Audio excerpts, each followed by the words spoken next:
Hi everybody, Brenna Cantner from Nexus Youth and Family Services here to share with you our December Wellness Workshop, which is on seasonal affective disorder. We are going to talk about what it is, why it happens, some easy tips to help combat any of those symptoms that you might be experiencing, and a little bit on why it could be different this year for you. So let's get started. So we are going to start by identifying and defining what seasonal affective disorder is. It is a subcategory essentially of depression. It's a type of depression that really comes and goes with seasons, and it typically begins in late fall or early winter months, and it tends to go away in spring and summer months. We've heard it called like winter blues or seasonal depression. In some rare cases, it can be tied to summer months, but typically we see it happen more during the winter months. So the symptoms of seasonal affective disorder are really similar to that of depression because it really is just a subcategory of depression. The difference being that the increase or the start of the symptoms is typically in fall or winter. So, increased sleep, feelings of hopelessness, lack of interest in typically enjoyable activities, difficulty concentrating, withdrawal from family, friends, social activities, things like that. So typical symptoms of depression, just with that increase maybe in late fall or early winter. It's also important to recognize that seasonal affective disorder can impact children and teens as well, but it can look a little different. So, I talked about those symptoms of depression, and realistically, it can look different for everybody. Those symptoms, those feelings are typical, but it might look or feel different. So, as it relates to children, it can impact them and manifest itself as disinterest in typically enjoyed activities, limited attention span, difficulty retaining information, a change in emotional reactivity. So either increased reactions or the decreased reactions where that's just like very flat, and there's less reaction than you would normally expect. Irritability, fussiness, and clinginess. Those are just a few. Okay, so it's also really important to recognize that feeling down a couple days can be really normal. There's a lot going on in the world, and so just recognizing it and paying attention. So if you find that the pattern continues or you're noticing changes in behaviors, struggles with your normal routine, turning to alcohol or substances, having thoughts of harming yourself, seek medical attention, seek support, seek help. Consulting your doctor for a diagnosis, any recommendations for treatment. It's really important to pay attention and recognize feeling down can be normal, but recognizing a pattern. So why?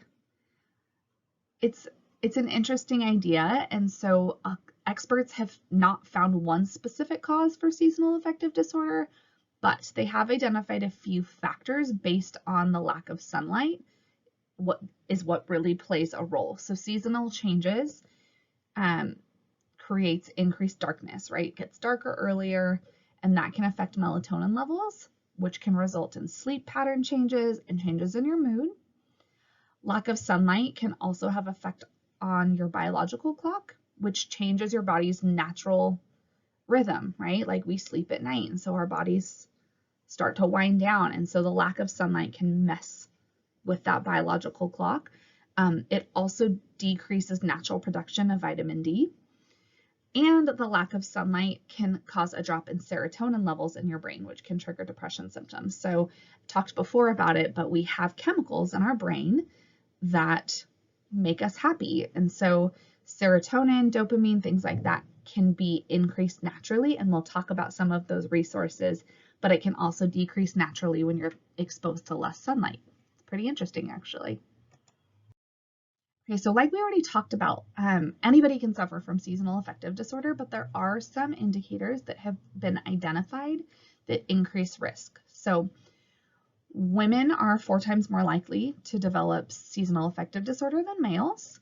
Having a prior diagnosis or history of depression, having a family history of seasonal affective disorder. Younger people tend to experience the symptoms, including children, like we talked about, and living further away from the equator, which is directly related to decreased sunlight in the winter. So like Alaska, right? Don't know if anyone's been to Alaska in the winter, but it's dark like all of the time because it's further away from the equator. Okay, so seasonal affective disorder and COVID-19, I think it's valid to talk about how this year is different. So many people are already experiencing stressors, depressive and anxiety symptoms due to limited social interaction, lack of routine, job loss, the political climate, all of the things. So as you know, the holidays approach, we are going to have less social interaction, some increased fear and anxiety potentially, if we've experienced job loss, frustration, anxiety, stress about not buying presents, changes in schooling, less resources because of COVID-19, increased feelings of loneliness and isolation, because if you're already feeling that and then you normally have holidays and things to celebrate and you're not doing those things, those feelings can feel a little more intensified. And regardless of how you choose to celebrate, like it's unlikely that the festivities and gatherings will look the same as they normally do. Okay, so some treatment options.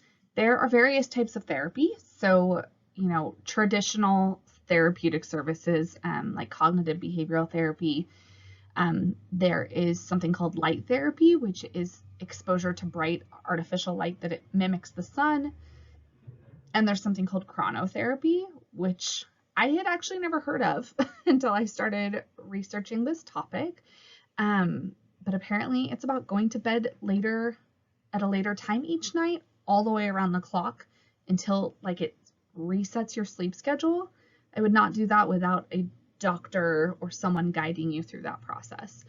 You can talk to your doctor about medication options. There are options like SSRIs that increase serotonin, antidepressants, or something more, maybe less invasive, like a supplement to increase your vitamin D.